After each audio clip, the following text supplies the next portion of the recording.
Hello everyone, happy tracking channel sa inyong lahat guys. Kamusta kayo? So another day, another track. So before tayo mag-start nga pala guys, no, maraming salamat sa suportang ipinapakita nyo sa ating channel sa YouTube.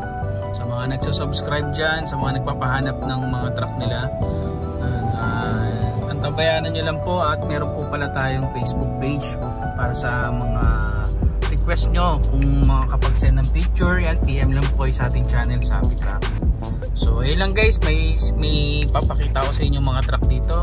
Titingin tayo kung anong update ba ng mga display ngayon dito, no?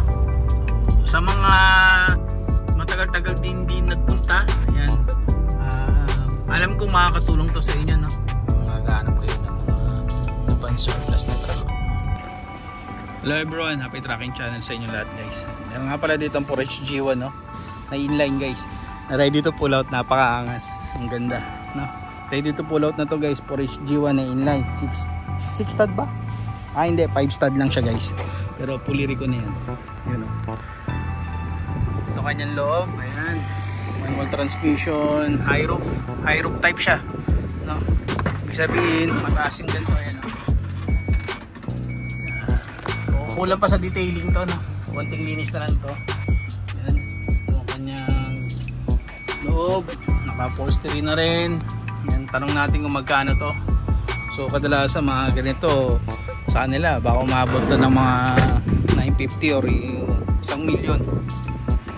Mulye, syempre mulye dump truck yan, inline. Ito dump truck,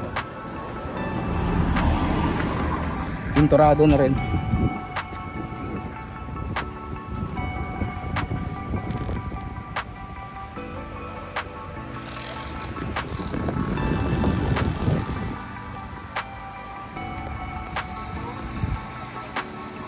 Ayan, pogi guys.